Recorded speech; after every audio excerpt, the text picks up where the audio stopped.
Minute आते हैं में शामिल ना हो, 10-15 लोग चुने हुए लोग शामिल हो। यहाँ जात की सरकारें चलती हैं, उनकी सोच है कि चुने हुए लोगों को फायदा मिले, यूपी के आम आदमी को, आम नागरिक को फायदा न मिले। बड़े बड़े वायदे करते हैं, आपके पास आते हैं चुनाव के पहले, कहते भैया हम ये कर देंगे, वो कर देंगे। 22 साल से इन्होंने यहाँ क्या किया है, मुझे बताओ क्या किया इन्होंने यहाँ पे 22 साल से? किसान ने सिर्फ एक बात कही थी कि देखो, अमीर आदमी अपनी जमीन मार्केट में बेचता है, मार्केट रेट मिलता है। हम जाते हैं, रोज खेती करते हैं, एक दिन बिल्डर के लोग आते हैं, मायावती जी के लोग आते हैं, हमें बड़े कर देते हैं, हमें हमारी जमीन उठा लेते हैं। किसान ने सिर्फ सही रेट मांगा था, हरियाणा में मिलता है, दिल्ली में मिलता है, आंध्रा में मिलता है, यूपी में नहीं मिलता। और जब किसान ने अपना हक मांगा, मायावती जी के लोग गए, पुलिस वाले गए, भट्टा परसौल में चप्पल में गोली बरसाई, लोगों को मारा, महिलाओं पे अत्याचार किया। चप्पल नहीं पहुंचे, मैं पहुंचा, आपकी लड़ाई लड़ी, कांग्रेस पार्टी ने आपकी लड़ाई लड़ी। आप सब यहाँ आए, चुनाव का समय है, बंसी पहाड़िया जी को आप जिताइए, बड़ी बहुमत से जिताइए, लखनऊ पहुंचाइए, कांग्रेस पार्टी की सरकार लखनऊ में बनाइए, बदलाव शुरू कीजिए, सबकी सरकार बनाइए, हिंदू की, मुसलमान की, सिख की, ईसाई की, हर जात की। आप में शक्ति है, आप में ज्ञान है, आपके नेता सिर्फ आपकी बात नहीं सुनते, आपके पास नहीं आते। एक बार चीफ मिनिस्टर बन जाते हैं, दीवारें खड़ी हो जाती हैं और आपकी बात नहीं सुनाई देती। हम आपकी बात उठाएंगे, आपकी लड़ाई लड़ेंगे, उत्तर प्रदेश को बदल के दिखाएंगे। 5 साल में बदलाव शुरू हो जाएगा, 10 साल में आप अपने प्रदेश को नहीं पहचानोगे। नमस्कार, जय हिंद। पहाड़िया जी को जिताइए, बाकी प्रत्याशियों को जिताइए। नमस्कार, जय हिंद।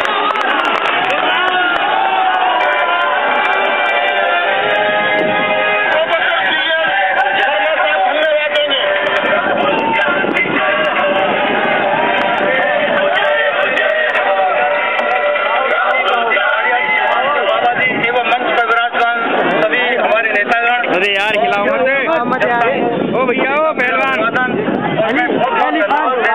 लोगों पीछे से राहुल गांधी जी को अपने कीमती वक्त से समय निकालकर यहाँ अपना समय दिया। मैं 2 लाइन उनके लिए कहना चाहता हूँ। तुम अतीत के गौरव गायक, वर्तमान के दृष्टा हो, तुम्ही सभ्यता के शुभ चिंतक, तुम भविष्य के दृष्टा हो। और मैं बहुत बहुत धन्यवाद प्रेषित करता हूँ माननीय राहुल गांधी जी को, उनके बहुत जरूरी समय से निकालकर इस सरल सत्ता को देने के लिए। धन्यवाद।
राम हथियार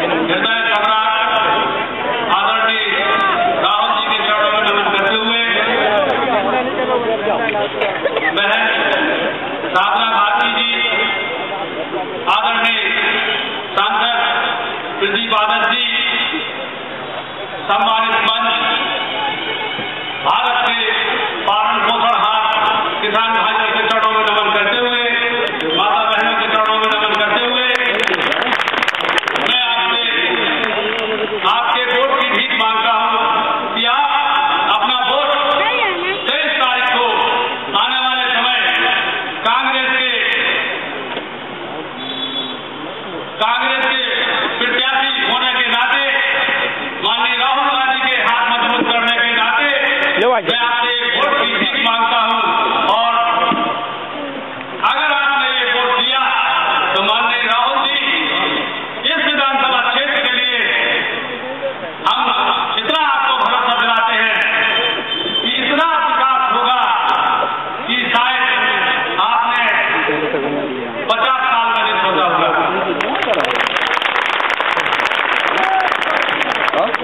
मैं ज्यादा नहीं बोलूंगा आपके सामने, बस एक बार ये कहूंगा कि आप अपना हमें एक बार चौकीदार बनाकर देखिए। मैं आपकी चौकीदारी में अगर एक बार खराब हूं तब दोबारा मुझे फिर से चौकीदार बनाएंगे।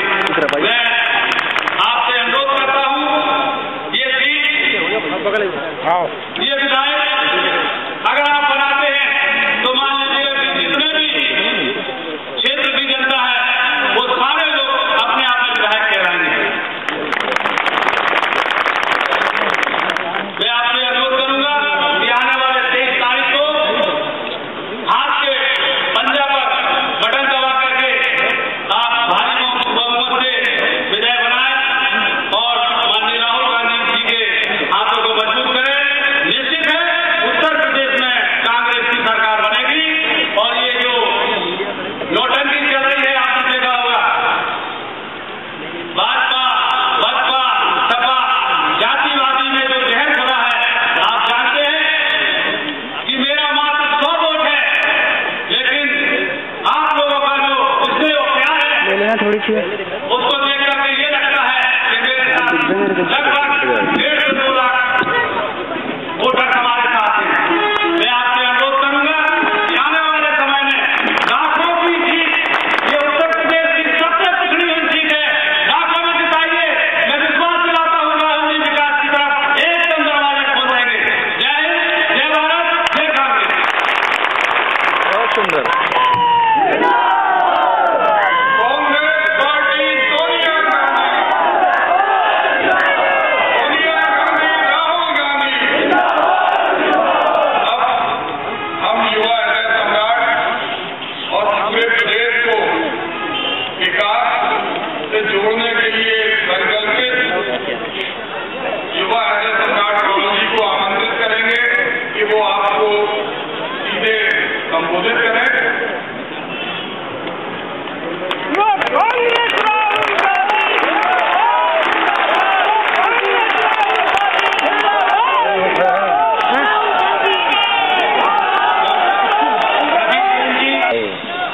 साधना भारती जी, भाइयों और बहनों, बुजुर्गों, आप सबका यहाँ बहुत बहुत स्वागत। दूर दूर से आप आए, मेरी बात सुनने आपने अपना कीमती समय दिया, इसके लिए मैं बहुत आभारी हूँ। आप जानते हो कि पिछले 6-7 सालों से बुंदेलखंड में आता रहा हूँ और आपके बीच अपनी आंखों से आपकी मुश्किलें समझता रहता हूँ। राजनीति में 2004 में आया था और जब हम 2004 का चुनाव लड़ते थे, हमने आपसे 20-25 वायदे नहीं किए। सिर्फ एक वायदा किया था कि देखिए दिल्ली में सरकार बनेगी, आम आदमी की सरकार बनेगी, गरीबों की सरकार बनेगी, कमजोर लोगों की सरकार बनेगी। जो भी हम करेंगे सबके लिए करेंगे, किसी को पीछे छोड़ने वाले नहीं।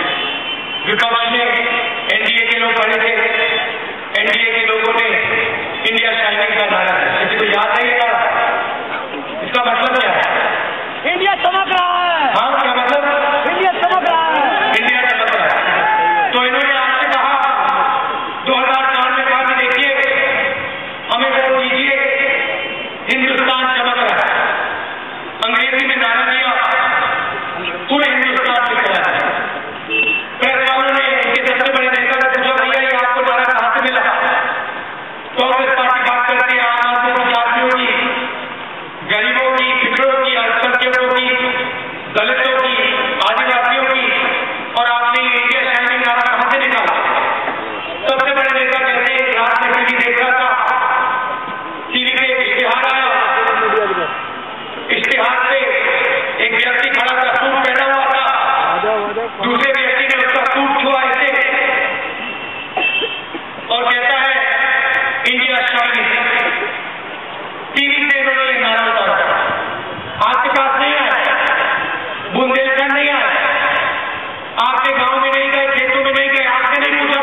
और आपने हमें दिखाया। आपने कहा कि भैया हमें आम आदमी की सरकार चाहिए, ये इंडिया शाइनिंग हमें नहीं चाहिए, आपका हिंदुस्तान चमक रहा होगा, मनरेगा से किसी को फायदा नहीं होगा, पैसा आपका है, मजदूरी आप करते हो, खून आप देते हो, पसीना आप देते हो, प्रगति आप लाते हो, और आपके मुख्यमंत्री कहते हैं भैया मनरेगा से कोई फायदा नहीं होगा, किसी को फायदा नहीं होगा। मुझे एक बात बताओ, पिछले 5 सालों में आपने मायावती जी को बुंदेलखंड में किसी गांव में देखा है? एक बार देखा है? कहीं? तो कैसे कह सकते हैं बुंदेलखंड को किस चीज की जरूरत है? अगर वो यहाँ आते नहीं, मैं आया, मैंने उनसे कहा मायावती जी आप चीफ मिनिस्टर है, ऐसे करिए, आइए अपने आंखों से देखिए बुंदेलखंड, सड़कों पे चलिए, गांव में जाके किसी किसान के साथ खाना खा लीजिए, कुएं का पानी पी लीजिए, पूछ लीजिए उनसे भैया क्या हालत है, ये तो महिलाएं आई, महिलाओं से पूछिए क्या हालत है, क्या हो रहा है, क्या कर सकते हैं। आपने हमें समर्थन दिया, आपने हमें भरोसा दिया, आपके लिए क्या कर सकते हैं? एक बार नहीं है मुलायम सिंह यादव जी, एक बार नहीं है भैया लाओ। हम आए, आपकी बात सुनी, आपको प्रधानमंत्री ने कहा देना है, बुंदेलखंड पैकेज हमने किया, 8,000 करोड़ रुपए, 8,000 करोड़ रुपए दिलवाए। क्यों दिलवाए? आपने हमें बताया कि देखिए हमारी बात नहीं सुनी जा रही, बुंदेलखंड रो रहा है, सूखा पड़ा हुआ है, लड़ाई हो रही है, महिलाओं के पास पानी नहीं है, मगर ड्यूटी की सरकार हमारी बात नहीं सुनी। हम आपको ले गए प्रधानमंत्री के पास, 2 मिनट में प्रधानमंत्री ने कहा बुंदेलखंड पैकेज होगा। हमने आपसे वायदे नहीं किए थे 2004 2009, मगर जब आप हमारे पास आए, जब हम आपके पास आए, आपने हमें बताया कि मुश्किल है, हम खड़े हो गए आपके पास, पैकेज हुआ। क्या हुआ? क्या महिलाओं के पास पैसा पहुंचा? नहीं पहुंचा। मायावती जी के मंत्री ने पैसा ले लिया, 20 मंत्री ने चोरी की, 5 साल चोरी की। 3 महीने पहले मायावती जी कहते भैया अब तुम्हें इनको हटा नहीं है भ्रष्ट, मतलब 5 साल उन्होंने उनको चलाया, 5 साल वो मंत्री रहे, चुनाव आया तो कहते भैया हटा दे। हजारों करोड़ रुपए आपके चोरी की, किसानों के लिए ट्रैक्टर भेजा, मंत्री के बच्चे ले गए, कुएं भेजे, कुएं के लिए पानी भेजा, किसान को नहीं भेजा, अपना पैसा डाल दिया, उसे आदत को बना दिया, रट्टा बन गया, मगर कुआं नहीं बना। हम सबकी सरकार चलाते हैं, सबको लेके आगे चलते हैं। आज की सरकार ने पिछले 22 सालों से बुंदेलखंड को पीछे छोड़ा, कोई नहीं आता यहाँ, कोई नहीं सुनता आपकी बात, सूखा पड़े, लोग मरे, किसानों को खाद आए ना आए, बिजली आए ना आए, कुछ फर्क नहीं पड़ता। लखनऊ में बैठते हैं, पैसा चोरी करते हैं, पता नहीं किसी प्रकार की सरकार चलाते हैं, और बुंदेलखंड के बारे में 1 मिनट नहीं सोचते। अब चुनाव आया है, मुलायम सिंह यादव जी आए, कहते भैया बुंदेलखंड को इजरायल में बदल दो। कोई नहीं चाहता यहाँ पे इजरायल, हमें इजरायल नहीं चाहिए, हमें बुंदेलखंड चाहिए। ये महिलाएं हैं, इनके हाथ मजबूत करना चाहते हैं, जो किसान है, रोज काम करता है, उसके हाथ मजबूत करना चाहते हैं। यहाँ आ गए कहते भैया में रहते हैं, आपके गांव में नहीं आए, जब सूखा पड़ा था, बुंदेलखंड रो रहा था, तब मदद नहीं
मजदूरों से बात करेंगे, किसानों से बात करेंगे और आपकी लड़ाई लड़ेंगे। बुंदेलखंड के बिना उत्तर प्रदेश नहीं खड़ा हो सकता, उत्तर प्रदेश के बिना हिंदुस्तान नहीं खड़ा हो सकता। 22 साल इन्होंने आपके बर्बाद किए। 22 साल कम समय नहीं होता, 2-3 साल की बात नहीं, आधी जिंदगी होती।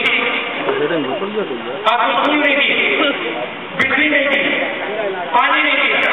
मैंने अपने आंखों में देखा, महिलाएं रोई मेरे साथ, हाथ पकड़ कि भैया को कीजिए, हम भर दें। तब कहां से आपने देखा मुलायम सिंह यादव जी, मायावती जी, बीजेपी के नेता कहां थे? गांव में थे क्या? जब मनरेगा नहीं चल रहा था, जब आपके पैसे लूटे जा रहे थे, कहां थे? जब हमने कर्जा माफी की 7,000 करोड़ रुपए की, किसानों की लड़ाई लड़ी, कहां थे ये?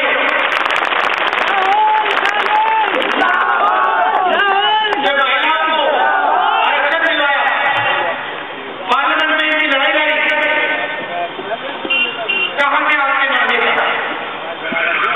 भोजन के अधिकार की बात कर रहे हैं, कह रहे कि भैया हर परिवार को, महिलाएं आप ठीक से सुनिए, हर परिवार को कांग्रेस पार्टी 35 किलो अनाज देने वाली है। इस देश में कोई भूखा नहीं रहेगा,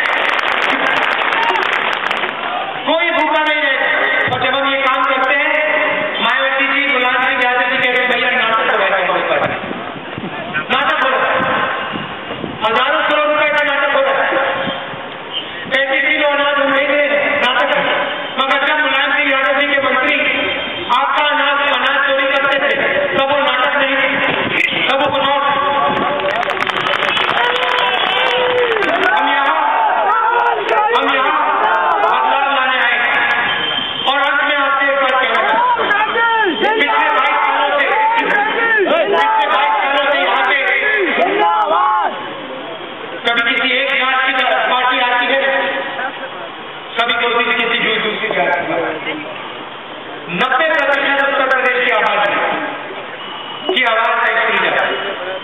मैं आपसे पूछना चाहता हूँ, पिछले 22 सालों में जो हमारे अति पिछड़ा भाई बहन, अति दलित लोग थे, मुसलमान भाई बहन,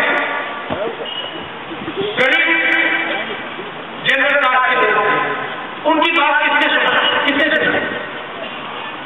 मुझे बताओ, अति पिछड़े की, अति दलित की, मुसलमान की, गरीब जनरल कास्ट लोगों की किसने सुनी बात? आपने, राहुल गांधी जी ने। बदलाव कभी आएगा भैया जब तुम सबकी बात सुनी जाएगी। किसी एक जात की पार्टी यहाँ बदलाव नहीं ला सकती, सीधी बात है। आपने 22 साल इनको दिए, आप 5 साल अपने आप को दीजिए, 5 साल आप पूरे उत्तर प्रदेश को दीजिए। हम सबकी सरकार चलाएंगे, गरीबों की सरकार चलाएंगे, आम आदमी की सरकार चलाएंगे। जब हमने मनरेगा बनाया, भोजन के अधिकार की बात की, कर्जा माफी की, क्या हमने आपसे कहा था भैया सिर्फ एक जात को हम रोजगार का अधिकार दें? हमने आपसे कहा भैया हम नेशनल हाईवे बना रहे हैं, मगर इस पर सिर्फ एक जात के लोग चले? हमने आपसे कहा भैया भोजन देने वाले हैं, सिर्फ एक जात को भोजन देने? नहीं, हमने कहा अगर आप हिंदुस्तानी हो, दिल आपका हिंदुस्तानी है, आपको रोजगार मिलेगा, भोजन मिलेगा, मदद मिलेगी। हमारे 2 सवाल होते भैया, अगर हिंदुस्तानी है तो हमारी सरकार उसकी देखभाल करेगी। दूसरा सवाल, अगर गरीब है तो दुगना मदद करेगी। जो गरीब होते हैं, कमजोर होते हैं, महिलाएं होती है, उनकी हम ज्यादा मदद करते हैं, क्योंकि हम जानते हैं कि इनको मदद ज्यादा जरूरी होती है। अमीर लोगों को आसानी से किसान को नहीं मिलते, इसलिए कर्जा माफी। अमीर लोगों को आसानी से रोजगार मिल जाता है, गरीब को नहीं मिलता।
1980 में जब मैं राजनीति में पहली बार प्रवेश कर रहा था तो मेरा क्षेत्र रामपुर अकेला था और राजकुमार जी अमेठी से थे। हम दोनों ने एक दिन कदम रखा था विधानसभा के अंदर, एक ही मंत्रिमंडल में एक साथ शामिल हुए थे और तब से हमारी और संजय भाई की दोस्ती भाई की तरह है। आज मैं वही हक अदा करने के लिए आया।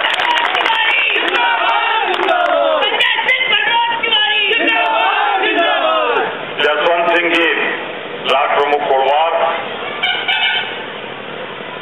मनोज तिवारी जी, लाली प्रसाद पाठक जी, सत्यनारायण तिवारी जी, अवधेश सिंह जी और अशोक शुक्ला जी, जगमोहन यादव जी, अभय सिंह जी, केवलजीत सिंह जी, चंद्रकांत सिंह जी, काली सहाय सिंह जी, मल्लू सिंह सैनी जी, रामलाल शुक्ल जी, धर्मेंद्र शुक्ल जी, रामलाल शुक्ल जी, जितेंद्र जी। अब जितने लोगों का नाम लिखा था हमने ले लिया और जिनका छूट गया हो इन्हीं से निपट लीजिएगा। मैं इनको छोड़ते जाऊंगा, यहीं पे मैं तो चला जाऊंगा। साथियों, अभी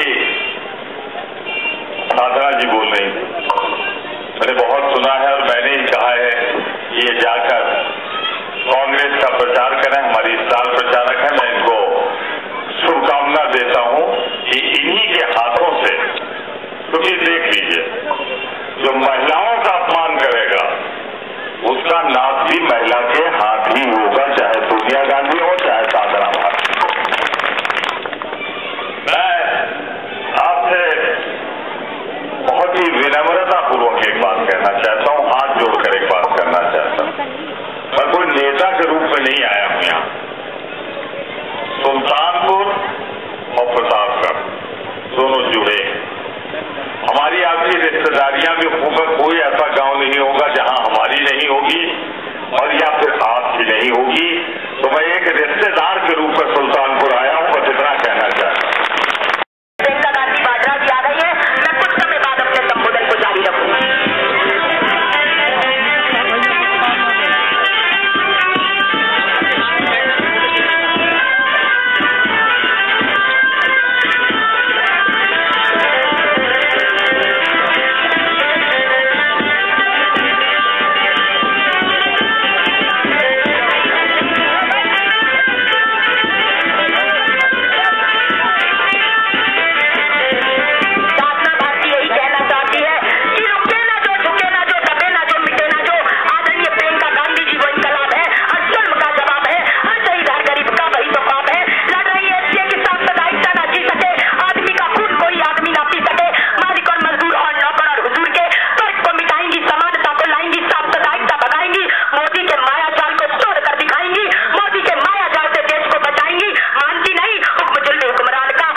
माइक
छोटे से कार्यक्रम के लिए, है ना? जी, 4 दिनों के लिए आए थे। 11 दिन मैं 4 दिनों के लिए। तो देखिए, ये जो कार्यक्रम है 2002 में शुरू किया, क्योंकि सलोन में आलू बहुत उगता है। आप आज अगर आलू उगाते हैं तो आप बाजार में ले जाएंगे, आपको एक कीमत। आप फूड पार्क में उसी आलू को ले जाएंगे तो उसकी पैकेजिंग करा के उसके चिप्स बनवा के बेची जाएगी। तो आप सोचते हैं कि आपको कीमत कितनी ज्यादा मिलेगी उसकी। आपसे बात करते। जय हिंद, धन्यवाद।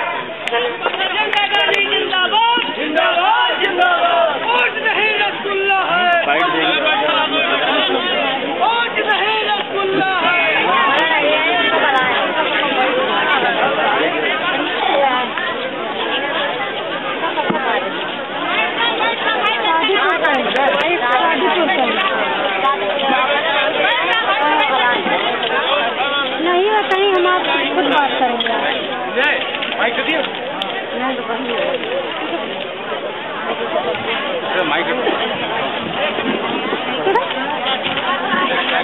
वहीं देख लेंगे।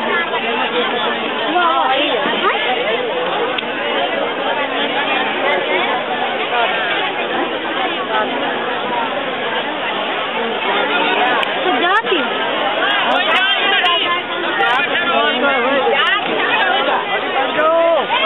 आंटी बैठ जाओ नीचे।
लाल किले पर भाषण देने के लिए नाचों पर राजनीति मत चलाओ। अरे नरेंद्र मोदी, राष्ट्रपिता महात्मा गांधी की चर्चा करने वाले गॉडसे के नातियों मान जाओ। हिंदू मुसलमानों के दिलों को जोड़ो, इंसान के दिलों को जोड़ो। अब कांग्रेस का सब्र मत तोड़ो, अब दिलावर जी का सब्र मत तोड़ो, अब अमजद जी का सब्र मत तोड़ो, अब तबस्सुम जी का सब्र मत तोड़ो, अब आदरणीय सुबोधकांत सहाय जी का सब्र मत तोड़ो, राहुल गांधी जी का सब्र मत तोड़ो, अरे सोनिया गांधी जी का सब्र मत तोड़ो, इस इरबाज चौक की जनता का सब्र मत तोड़ो, और इस जनता की बेटी साधना भारती का सब्र मत तोड़ो। वरना हिंदू मुसलमानों के बीच नफरत के जहर का दरिया बहाने वालों, तुम्हारी तमन्नाओं का बाग उजड़ जाएगा। फिर सोनिया गांधी जी की साधना से भाजपा को उसका आपका साधा भी नहीं बचा पाएगा। जब तक साधना भारती जिंदा रहेगी तब तक सांप्रदायिकता के साहूकारों की साजिशें कभी कामयाब नहीं होने देगी। क्योंकि पत्रकार मेरे साथ है, नौजवान मेरे साथ है, किसान मेरे साथ है, हिंदू मेरे साथ है, मुसलमान मेरे साथ है, हर इंसान मेरे साथ है, कांग्रेस के करोड़ों कर्मयोगी कार्यकर्ता मेरे साथ है। जो वर्षों से हिंदू मुस्लिम सिख ईसाई आपस में भाई भाई के नारे को बुलंद कराते आ रहे हैं। अगर आप धर्मनिरपेक्षता को बरकरार रखना चाहते हैं, अगर आप अपने क्षेत्र के विकास के लिए आदरणीय सुबोधकांत साहब जी को सांसद देखना चाहते हैं, जितने भी लोग हैं सभी मेरे परिवार के सदस्य समान हैं, सभी लोग अपने दोनों हाथों को खड़ा करते हैं। मेरे दादाओं ने, मेरे चाचाओं ने, मेरे भाइयों ने हाथ नीचे क्यों हो गए? आपकी नन्ही बेटी नहीं सकती और आप समझाते हैं, तभी हाथ चलेगा। मेरे चाचाओं ने, मेरी दादियों ने, चाचियों ने पीछे भी हाथ चलेगा, आप हाथ चलेगा। अरे आपको नरेंद्र मोदी को हराना है ना, मुंह तोड़ जवाब देकर दिखाना है, तभी हाथ चलेगा।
बात को लेकर चर्चा की जा रही है कि मोदी की लहर चल रही है, इसे किस अंदाज में आप कहना चाहेंगे? अपने जो पुराना अंदाज, मैंने 2 चुनाव आपको देखा है, पहले 2004 में भी मैंने देखा था और 9 के चुनाव में भी देखा था, किस अंदाज में आप आज के दिन को देखते हैं, मोदी को किस तरह?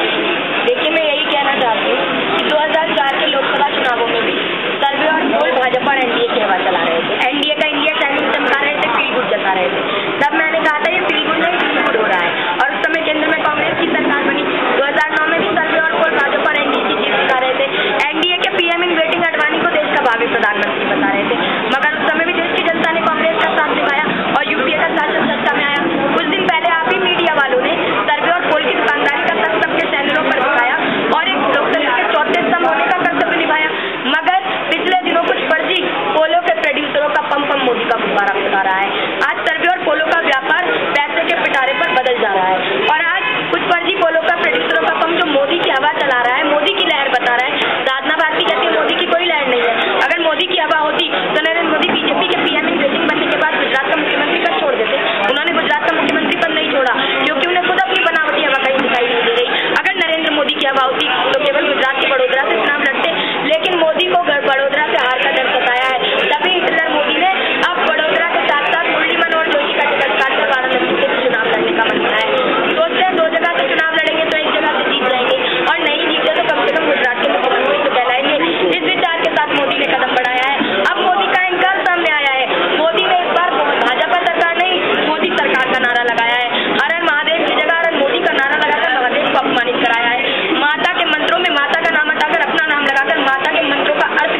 बात रहे मीडिया, परंतु अभी भी कुछ फर्जी पोलों के प्रोड्यूसरों का पंप भी मोदी का गुब्बारा फैला रहा है। कहते हैं मोदी की हवा है, अगर मोदी की हवा होती तो मोदी बीजेपी के पीएम इन वेटिंग बनने के बाद गुजरात का मुख्यमंत्री पद छोड़ देते, उन्होंने नहीं छोड़ा क्योंकि उन्होंने खुद अपनी बनावटी हवा नहीं दिखाई दे रही। अगर उनकी हवा होती तो केवल गुजरात के वडोदरा से लड़ते ना चुनाव, लेकिन हिटलर मोदी को हार का डर सताया है, इसलिए उन्होंने वडोदरा के साथ साथ वाराणसी से भी मुरली मनोहर जोशी जैसे नेता का टिकट काटकर चुनाव लड़ने का मन बनाया। तो जनता इस गुब्बारे की हवा निकाल कर दिखाएगी। और महिला की बात करते हैं, भाजपा नाम पहली बार देखिए कहते थे महिलाओं का सम्मान करता हूँ, महिलाओं के साथ उन्होंने कितनी चर्चाएं की, लेकिन महिला का सम्मान तो तब करेंगे ना, उन्होंने अपनी बीवी का सम्मान नहीं किया। 4 बार चुनाव लड़े, पर्चा भरने पे जब आता था बीवी का नाम बताया तो कॉलम खाली छोड़ देते थे। जब चुनाव आयोग ने घोषणा की, जब ये निर्देश जारी किया गया कि चुनाव की पर्चे में सारी जानकारी नहीं होनी चाहिए, अदरवाइज पर्चा खारिज कर दिया जाएगा। अब पर्चा खारिज होने के डर से जब वडोदरा से चुनावी पर्चा मरा तो उसमें बीवी के नाम याद हो जाता था, बहन का नाम था। 45 वर्षों के बाद अपनी बीवी का नाम याद आया। अरे वैसे भी राम को भी 14 वर्ष का वनवास हुआ था, मगर नरेंद्र मोदी ने एक महिला को अपमानित करता अपनी ही पत्नी को 45 वर्ष तक वनवास देने का काम किया। नरेंद्र मोदी कुछ भी बोल देते हैं, पहले कह दिया गुजरात के दंगों में जो बेगुनाह मारेगा तो उसने बच्चे की मौत उन्होंने बराबरी से तोड़ दिया। अरे सांप्रदायिक दंगों में जो मारे गए बेगुनाहों की मौत को कुत्ते की मौत के बराबर बताते हैं। जज्बातों के जख्मों पर मरहम लगाने की जगह जिगर जलाने वाले मोदी साक्षात सांप्रदायिकता के सियार नजर आते हैं। मोदी जी आज मलेरिया से भी भयंकर बीमारी के याद नजर आ रहे हैं। जिस प्रकार मच्छर से मलेरिया होता है उसी प्रकार नमो नाम के कीटाणु से नमोनिया होता है। वैसे सर्दियों में अधिकतर लोगों को निमोनिया हो जाता है, मगर चुनावी गर्मी में भाजपा के नेताओं को नमोनिया हो गया है। इस नमोनिया का प्रकोप सबसे पहले लालकृष्ण अडवाणी पर हुआ, मुरली मनोहर जोशी पर, मुख्तार अब्बास नकवी पर, लालजी टंडन, उमा भारती, सुषमा स्वराज, न जाने भाजपा के कितने नेता इस नमोनिया की चपेट में आके धराशायी हो गए। बाकी बचे भाजपा के नेता अब नमोनिया से बचने के लिए आरएसएस में चलाने का नमो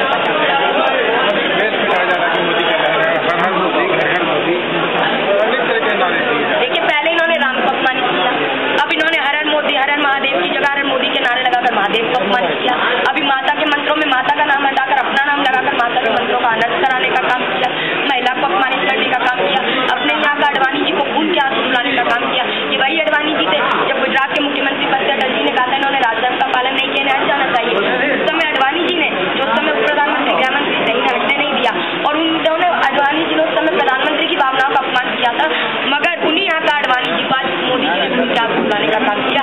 जब अडवाणी जी का इस्तीफा सामने आया, जब मोदी जी को प्रधानमंत्री पद का दावेदार बनाया गया, मगर आरएसएस के दबाव में अडवाणी जी नमो के सामने नमो के सामने आत्मसमर्पण कर दिया।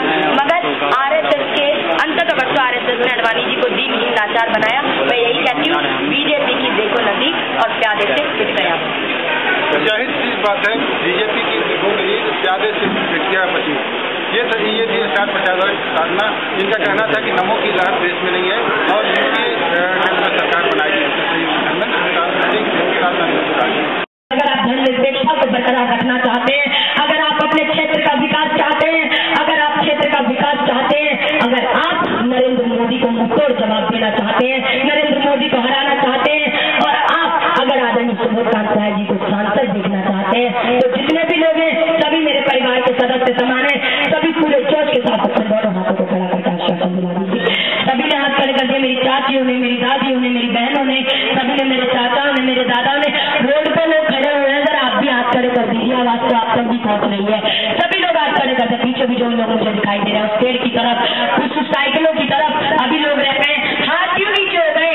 अरे आपकी नन्ही बेटी नहीं थकती और आप थक जाते हैं। यहाँ सारे कांग्रेस के युवा कार्यकर्ताओं ने हाथ खड़े कर लिए हैं, सभी ने हाथ खड़े कर लिए हैं, सभी लोगों ने मंच पे हाथ खड़े कर लिए, हाँ सभी ने हाथ खड़े कर लिए हैं। हाँ, सब कांग्रेस के कर्मठ कार्यकर्ता है ना, कोई भाजपा था भारत जनता पार्टी का घुसपैठी तो नहीं घुसाया है, सब कांग्रेस के कर्मठ कार्यकर्ता है। कोई घुसपैठी घुस भी आया है तो पहले हाथ तो खड़े कर लो, ठीक हाथ नहीं खड़े किए, सब कांग्रेस के कर्मठ कार्यकर्ता है ना, सब नरेंद्र मोदी को सबक सिखाना चाहते हैं, सब धर्मनिरपेक्षता चाहते हैं, सुबोध जी को सांसद चाहते हैं, सभी हाथ खड़े कर दिया तो तालियों की गड़गड़ाहट से आश्वासन दिला दीजिए। मैं सिर्फ इतना ही कहना चाहती हूँ कि मैं राजनीतिक भाषण ही नहीं देती हूँ, आध्यात्मिक प्रवचन भी करती हूँ और जब आप आदरणीय सुबोध कांत राय जी को विजय बनाएंगे, सांसद बनाएंगे, तो पुनः इस ग्राम में आऊंगी और मैं एक दिन का प्रवचन करने के लिए आपके बीच में अवश्य आऊंगी। ये पहले कहते रहे कि हम राम मंदिर बनाएंगे, रामलला आएंगे, मंदिर वहीं बनाएंगे। अडवाणी जी ने राम के नाम पर रथ निकाला, अडवाणी जी ने राम मंदिर के नाम पर अरबों रुपए का चंदा उगाया और बिना पचनौल के भाजपा बार चढ़ती है, बार बार नहीं चढ़ती। अब जनता महाराजा सिंधिया जी को जिताएगी, यहाँ की जनता अपने इस क्षेत्र का विकास कराएगी। और उमा भारती जी जो मध्य प्रदेश की बुंदेलखंड की बड़ी बेटी कहा कही जाती है, मैं भी इस बुंदेलखंड की छोटी बेटी हूँ, धोती समाज की हूँ। और मैं देख रही हूँ उमा भारती जी का जो अपमान करने का काम, उन्हें तड़ी पार कराने का काम, मध्य प्रदेश निकाला देने का काम भाजपा ने किया। तो जनता उनके अपमान का बदला लेना चाहती है और उनके अपमान का बदला लेते हुए आने वाली 17 तारीख को भारी बहुमत के साथ मारा